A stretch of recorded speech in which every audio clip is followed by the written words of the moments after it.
All right, so I want to welcome everybody again to the Civics Project, and today our focus for today is on the executive branch. I want to begin with a land acknowledgement. But first, I'm Beth Rebay, and I'm the Director of Repair and the host of the Civics Project, although on various occasions in future, we will have some wonderful guest hosts.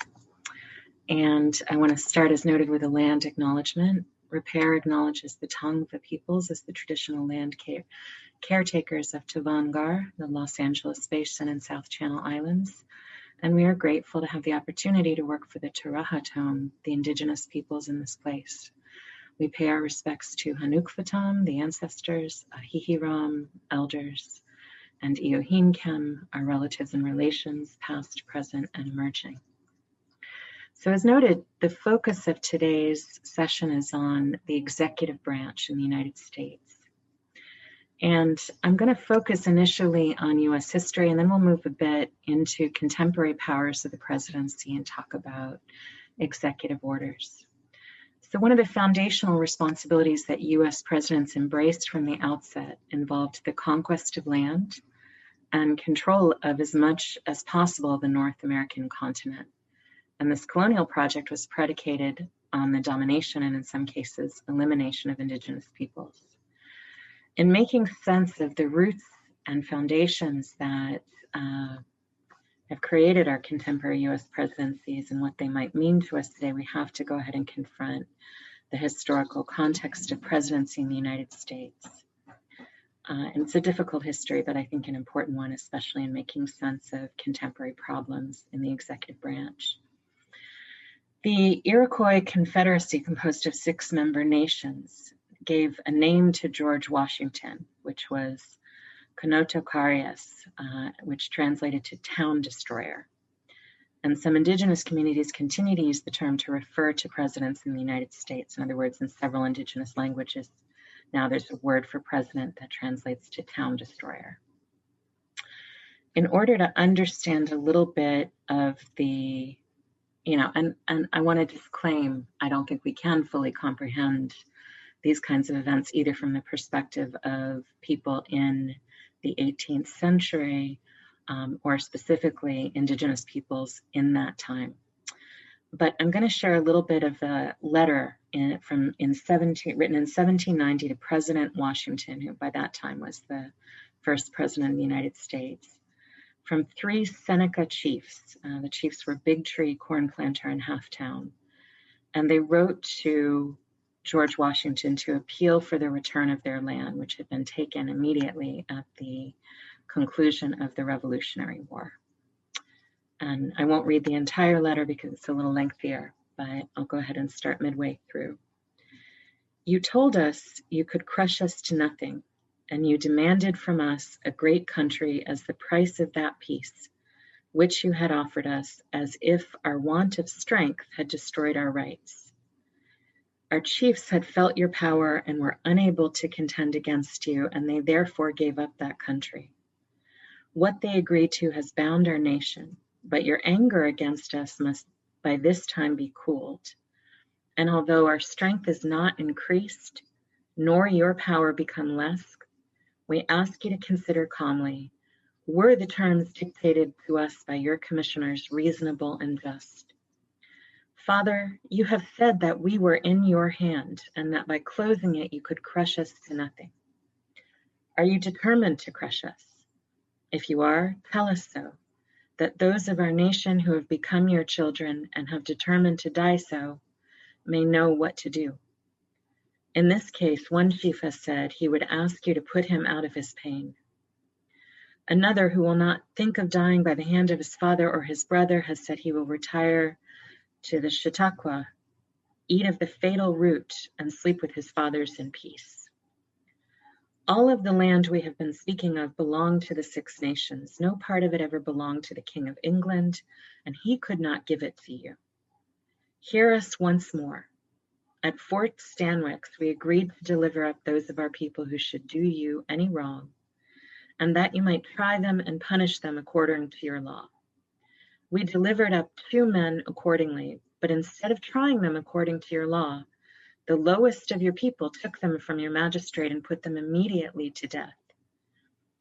It is just to punish the murder with death, but the Senecas will not deliver up their people to men who disregard the treaties of their own nation. Again, I still want to acknowledge that there's a divide both in time and in direct experience that prevents us from fully comprehending the context of this letter, but it was one of the documents that I was reading and thinking about the origins of the US presidency, and it struck me that it would be meaningful to share a little of it today. Washington continued to reject virtually all efforts by Indigenous peoples to exercise any agency or to maintain any sovereignty under colonial occupation. The letter from 3 Seneca chiefs painfully expresses some portion or some small portion of the experience of colonial destruction and helps give us some context for why US presidents have been understood as terrible figures and have been named town destroyers. In the present day, we can understand that those presidents who've asserted the belief that they have the right and ability to take any power they can seize through the use of violent force resonate powerfully with the history of the US presidency. In other words, violent domination is, in historical context, very presidential. As we've heard many media commentators commenting on the violent assault on the US Capitol on January 6th by saying, "This is not who we are," it's helpful to explore US history in order to recognize that at its roots, the US presidency has repeatedly been a locus of destruction. This is not to suggest that every elected leader will have to embrace this legacy in the vein of George Washington, but rather that to note that the foundations of the US presidency has been shaped by violent destruction, and that those foundations have not as yet been fundamentally changed or accounted for. So I mentioned to our audience last week that we would be learning a little bit this week about executive orders and how to make sense of researching them. So for our Zoom audience, I want to invite you here. I'll actually put a link in the chat for you. And what we're going to do, and I'll talk our podcast audience through this as well. We're going to look at how is it that we find and locate a executive order.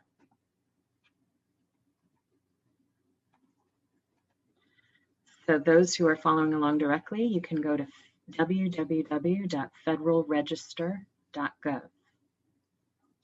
And this again is the register, or the Office of the Federal Register for the US government. When you visit this website, one of the options that you will see takes you to presidential documents. You can take a second to look over the different options that you see here. And if you look in the current issue, you'll see 3 presidential documents, and they'll show you the brand newest ones, which of course are coming out from Joseph Biden. When I look, I see that the new ones are about American Heart Month, National Black History Month, and National Teen Dating Violence Awareness and Prevention Month. But we can also look for executive orders. And for our Zoom audience, you can also simply Google Federal Register executive orders as well, and for our podcast audience, if you would like to do that. So the publication of executive orders in the Federal Register dates back to 1994. So it was a practice that began under the Clinton administration.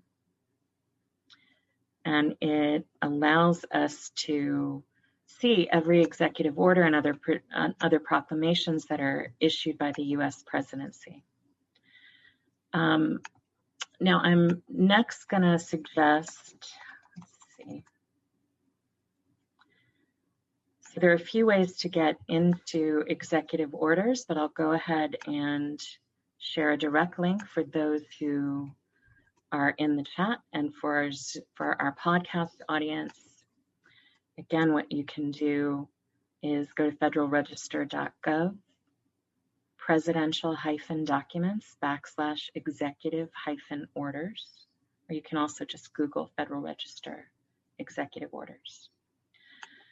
So when you go to this link, you're going to see that the executive orders back through the year 1994, 2 years into the Clinton presidency, are all available online. You'll see 254 from Bill Clinton between 1994 and the end of his presidency in January of 2001, another 276 from Barack Obama.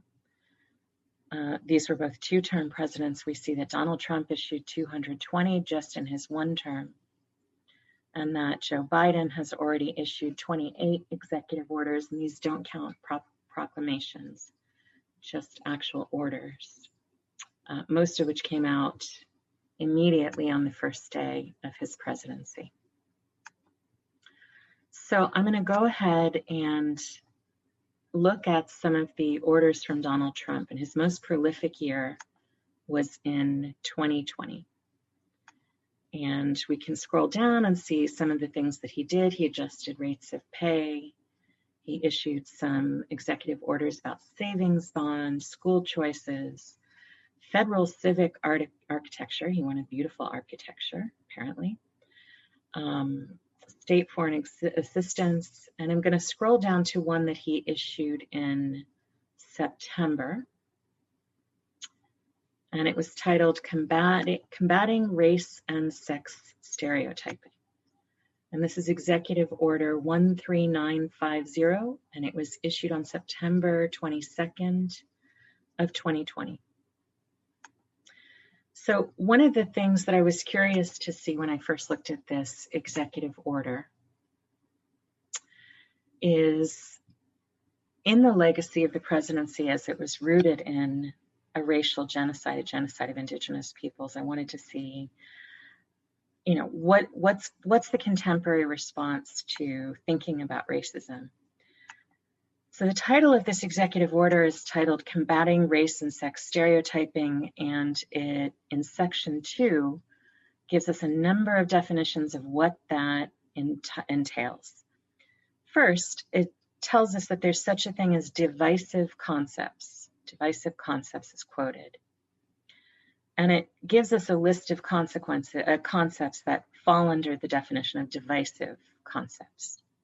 So I'm not going to read all of them, but I'm going to start with number 2 under section A2, which says a divisive concept includes the United States is fundamentally racist or sexist. That's number 2. Number 3, an individual by virtue of his or her race or sex is inherently racist, sexist, or oppressive, whether consciously or unconsciously. 7, an individual by virtue of his or her race or sex bears responsibility for actions committed in the past by other members of the same race or sex. 8, any individual should feel discomfort, guilt, anguish, or any other form of psychological distress on account of his or her race or sex. Or 9, meritocracy or traits such as hard work ethic are racist or sexist or were created by a particular race to oppress others.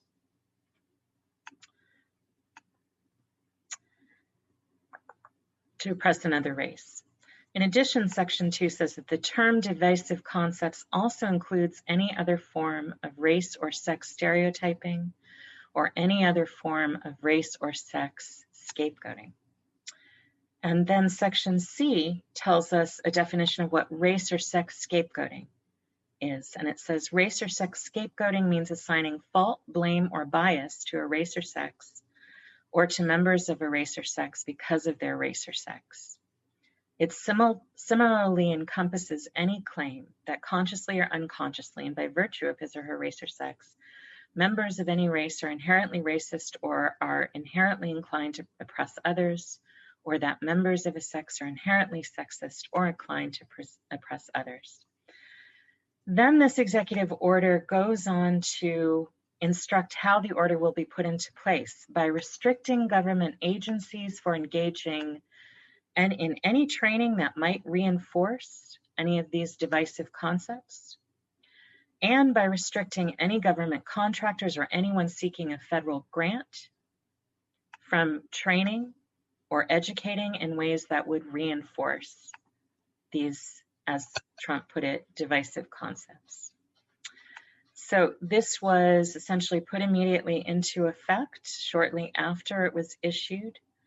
I believe it was issued on September 22nd. It went into effect on September 28th of this past year. And I have not yet read all of the 28 orders issued thus far by President Joseph Biden, but I've taken a good look at those that appear to be relevant. And thus far, this executive order has not been revoked. So it continues to be in effect in governing government contractors. And it's a really interesting one to think about as we sort of try to contemplate what does it mean to account for the historical roots of white supremacy and of colonization as one of the foundations of the US government when making sense of contemporary presidencies. And I don't necessarily dispute the notion that we should, for instance, not encourage people to wallow in blame or shame or anguish on any basis. And I also think it's complicated to talk about whether people are inherently oppressive or bear responsibility for actions committed in the past with people who share their identities or demographic categories. But I thought this was a really interesting order from the perspective of contemplating, is the United States executive branch grappling with its past in a helpful way? And I won't try to answer that question. I want to sort of leave it to the audience to contemplate. And again, Donald Trump is only one president, but as yet, this is an executive order that remains in effect. So we have a couple more things to do during our primary curriculum today. One is I'm going to share a book recommendation. So our recommendation for the week is an edited collection, an anthology by Paula Gunn Allen. That's Paula Gunn Allen, and Gunn is spelled with 2 N's. And the title of the book is Spider-Woman's Granddaughters, Traditional Tales and Contemporary Writing by Native American Women. And for those of you in our Zoom audience, I've also put the book reference into the chat in case you would like to save it. In addition, for those who are returning, you know that each week we feature some trivia questions under the title of Civics Trivia, or Civ Triv. So I'm going to screen share with our Zoom audience, but I'll still read everything for our podcast audience, and we'll start that now. So our trivia for the week. Let's begin. Our first question: in the past century, which US president has received the lowest approval rating? Now note that we don't have approval ratings from, for instance, the 19th century, because the kinds of polling that could be completed using quasi-contemporary technologies, of course, were not available at the time. So our earliest versions of, for instance, the Gallup poll and its equivalent go back less than 100 years. They're pretty close. We're getting there now. We have more than 80 years of polling data. So what we're really looking at are these recent years. And the first choice is A, Richard Nixon, B, Donald Trump, C, Harry Truman, D, George W. Bush, or E, none of the above. And despite the current controversies over Donald Trump, he actually never dropped as low as the other 3. The correct answer in this case is C, Harry Truman. Though it was very close. His lowest approval rating was 22%. And he was closely followed by Richard Nixon, who dipped down at his lowest point to 24%. And then to George W. Bush. And George W. Bush was one of the widest ranging in his approval ratings. He hit 90% just about a week after, or a little over a week after September 11th. And then by the time of the end of his second term, he had dropped from 90 all the way down to 25%. Now note that some polls collect both approval and disapproval ratings, and those can be different. So this question focused on approval ratings. If we focused on greatest disapproval, the winner would actually be George W. Bush, who at one point, I believe, had a 71% disapproval rating. Though I'd have to check that statistic. So question 2, which of the following is not a presidential power? A, to enforce laws. B, to propose new laws. C, to allocate the use of federal funding. D, to appoint ambassadors. Or E, none of the above. And the correct answer on this one, and for our Zoom audience, of course, you're welcome to put your answers in the chat if you would like. The correct answer is C, to allocate the use of federal funding. With very, very small exceptions, the executive branch does not control budgets.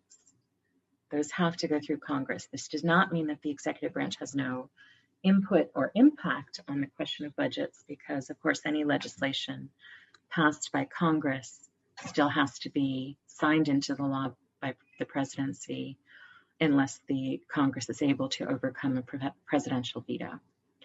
But the president can enforce laws, for instance, through the different offices of the executive branch, like the Department of Justice, or through the National Guard. The president can also propose new laws directly to Congress, and the president can appoint ambassadors. So the one power that the president here does not have is to allocate the use of federal funding. The president has some input, but ultimate control over the allocation of federal funding lies with the legislative branch, with the U.S. Congress, which we'll learn about next week. Third question, has any U.S. president ever served more than 2 terms? Answer choice A, no. The Constitution has always limited presidential terms to a maximum of 2. B, yes, but only Franklin Delano Roosevelt. C, yes, both Franklin Delano Roosevelt and Grover Cleveland. Or D, yes, but only Grover Cleveland. And the right answer choice on this one is B, only Franklin Delano Roosevelt. And the reason this was possible is that until the 22nd Amendment to the Constitution was passed after the death of Franklin Delano Roosevelt, FDR, there were no term limits for U.S. presidents. George Washington had chosen to serve only 2 terms. And it became an unwritten tradition that presidents would serve 2 terms. And until FDR, no one else, to my knowledge, ever tried to run for or secure a 3rd term. But Franklin Delano Roosevelt ran for and won a 3rd term, which he completed, and ran again and won for a 4th term, but died shortly after his 4th term began. And the rest of his term was actually finished by, as I recall, Harry Truman. Shortly after FDR's death, Congress decided they should establish presidential term limits. And they initiated that, I believe, 2 years after his death, and then it took about 4 years to go through the process of ratification of a constitutional amendment by the state legislatures, which for those who joined us last week, takes a 2/3 support from all of the state legislatures. I'm sorry, 3/4 support from all of the state legislatures in order to pass the constitutional amendment.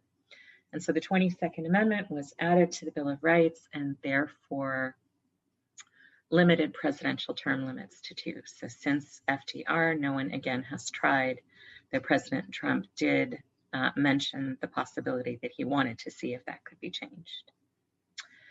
So for our Zoom audience, I'm adding some links for future learning about presidential approval statistics, about presidential powers, and about FDR and the 22nd Amendment to the Constitution.